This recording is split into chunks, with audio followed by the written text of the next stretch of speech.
is a BMW E70 X5 from like 2007 to 2000, I don't know, 14, 15. But this one has a 6-cylinder. They have a fuel pump recall, and I was going to show you why they have it, because it's a fire hazard.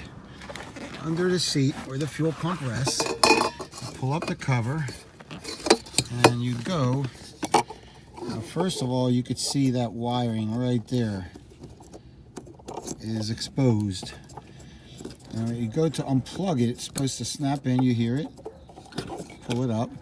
But look at that, the wire is inside the tank and it came up with it. So fumes will come up and that wire is like kind of stuck inside the connector.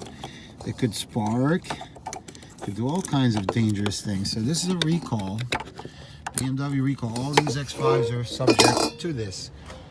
Very important.